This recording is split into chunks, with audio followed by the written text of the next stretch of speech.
Good afternoon and welcome into our First Alert Fastcast. My name is Brittany Schmidt. I'll be taking you through all of the stories we're kind of working on today. And the big story that we continue to follow and keep our eyes on is obviously, earlier in the week talking about the big snowstorm that hit yesterday. And it doesn't sound like we're going to get much relief because there's more snow on the way. And our meteorologists are keeping an eye on that. So let's get right to the experts and bring in Bo Fogel here with us today. Bo, they're cleaning up the roads right now. We know that they're trying to get as much moved as possible because we know that more snow is about to fall. So when can we expect more of that snowfall? So I'm expecting we got 2 more rounds of snow, folks, and the first one is going to be coming in tonight. It's going to be a minimal system, not going to be that bad. It's a fast-moving clipper system, not expecting to cause much concerns, but do expect your Thursday morning commute to be slippery and possibly snow-covered. We could see 1 to 3 inches tonight, and then so a decent amount of snow, but then a second storm. Worth the shovel. Yeah, might keep that shovel out, or the snow, or have a brush handy for your car in case your car stays outside overnight. But then a winter storm is coming back, folks. We're going to see another one on Friday. Now, of course, we got some snowfall reports. So in case you missed it, here's some snowfall reports across our area, ranging from 3 to 3.5 inches up to 8 inches, especially around the Wapaka area. The Wapaka area seems to be the area that got hit the most. Now, we saw one system yesterday. Now that's up into the Quebec area. We are done with it. That's gone. We got a clipper system coming in North Dakota. That is going to be our next chance of snow tonight, 1 to 3 inches possible. And then out in Oregon, that low pressure system, that's the next winter storm heading our way, and it's going to be taking a similar path to the one that we saw yesterday. Now, I'm going to break this down into 2 parts. Here's the first part. I'm going to focus on the snow tonight. The severe weather outlook is a low level just because we're not expecting a whole lot of snow, but 1 to 3 inches are possible with a little bit less further north,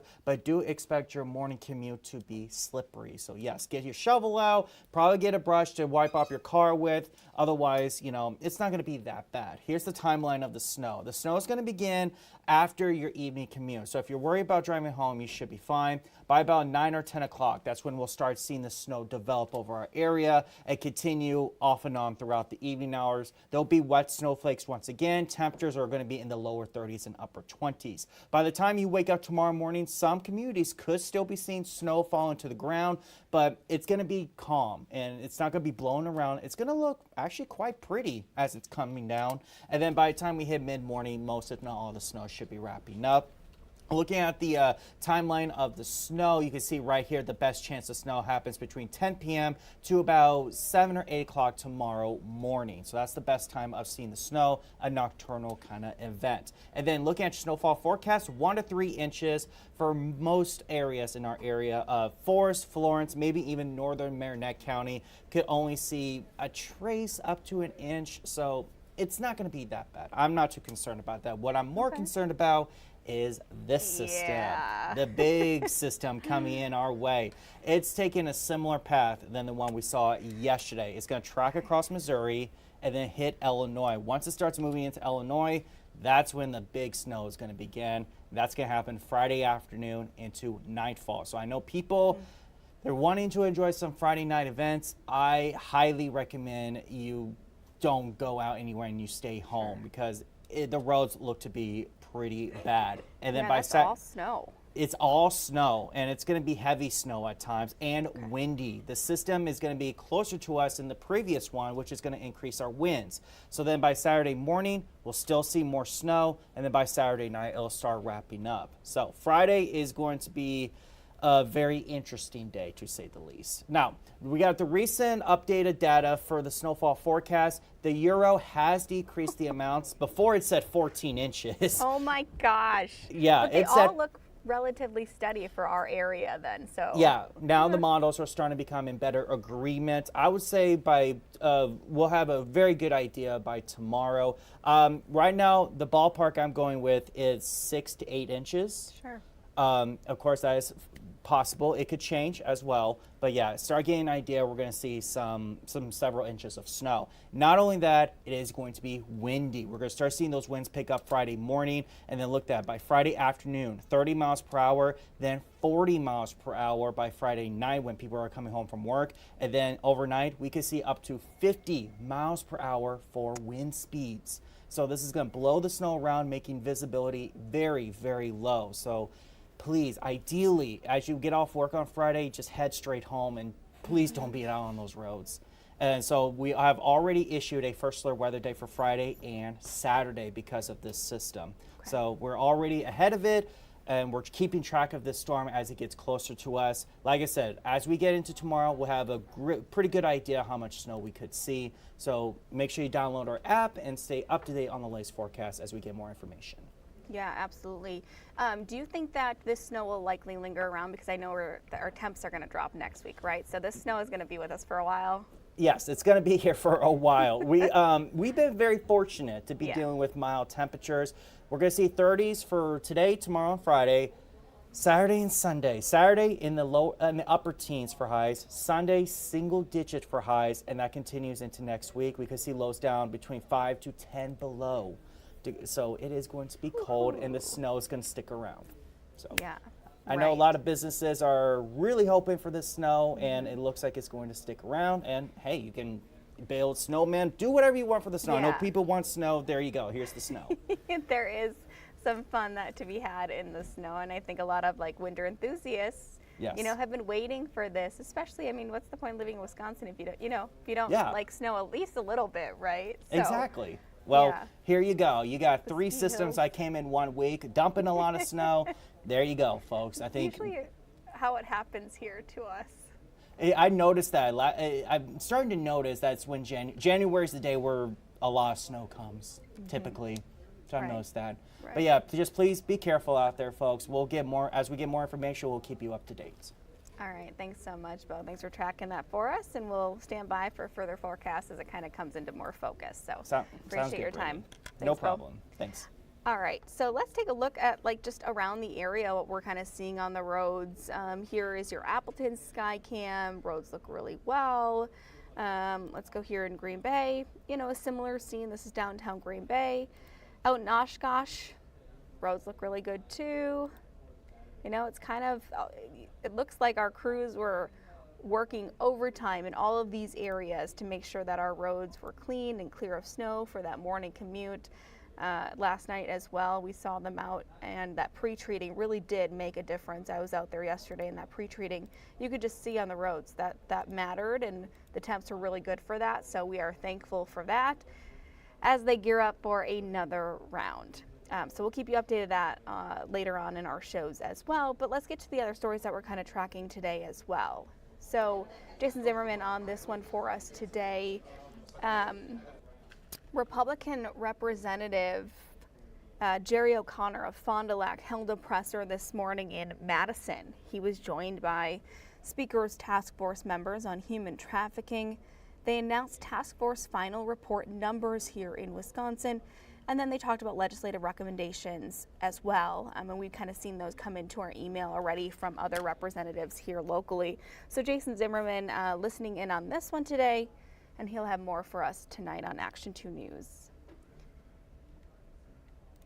Moving on to another story that we're following, and I'm actually going to be talking to the Department of Health Services here in about 15 minutes via a Zoom conference. They say that RSV, that respiratory syncytial virus that we talk about every year, is on the rise here in Wisconsin.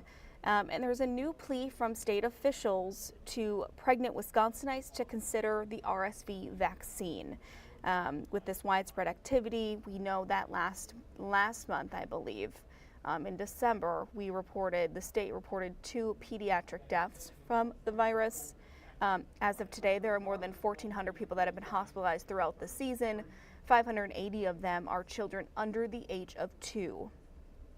And we know that this virus usually impacts infants very young, and then the elderly as well. So The vaccine can provide protection to the baby for up to 6 months after being born. So if the person who is pregnant gets the vaccine, they can get it between 32 weeks and 36 weeks pregnant, and then it'll protect the baby 6 months after it's born, which is, the most vulnerable. We see posts a lot about RSV and, asking before you can hold a baby, all of these things. Well, this is the reason that parents are so protective, is because of these viruses that are going around. So that vaccine is an option now. It was cleared by the FDA last year. Experts, health officials say it is safe and effective, and they say it's in well supply right now. There is another option for RSV protection for kids, and that comes to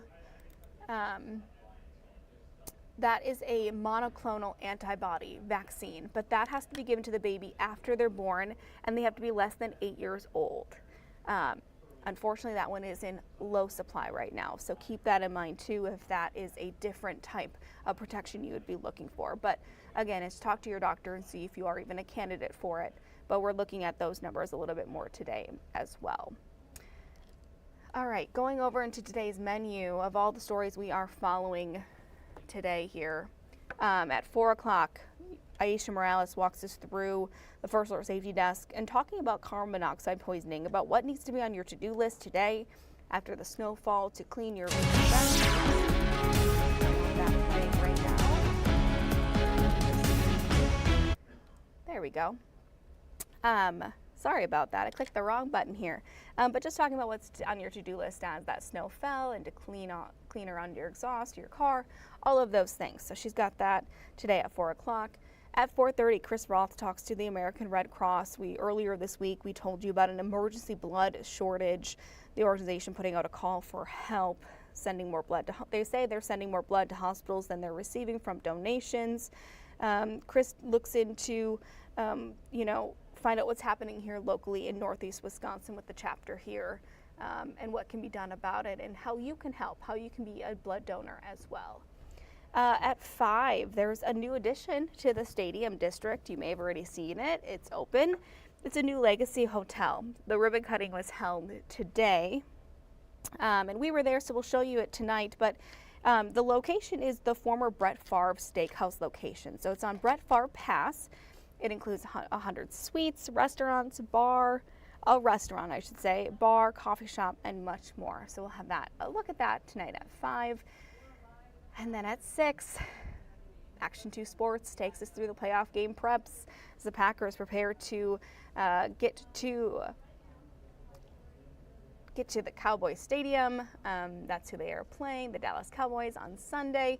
We've been talking here in the newsroom just about travel plans and making sure that this weather doesn't impact us too much. So I know our sports team is working on looking at flights and how to get down there in time. I'm sure the Packers are taking that into consideration for their playoff game to get down there safely with well time, and I think that they usually do. But that's kind of what we're working on today. We're keeping an eye to the sky as usual. Our Mets are the experts in this, and they're tracking the storm. They'll fine-tune it as we get closer to it. But as for right now, we'll let you go for the afternoon. Thanks so much for joining us for this First Alert Fastcast. We'll return you now to Local News Live.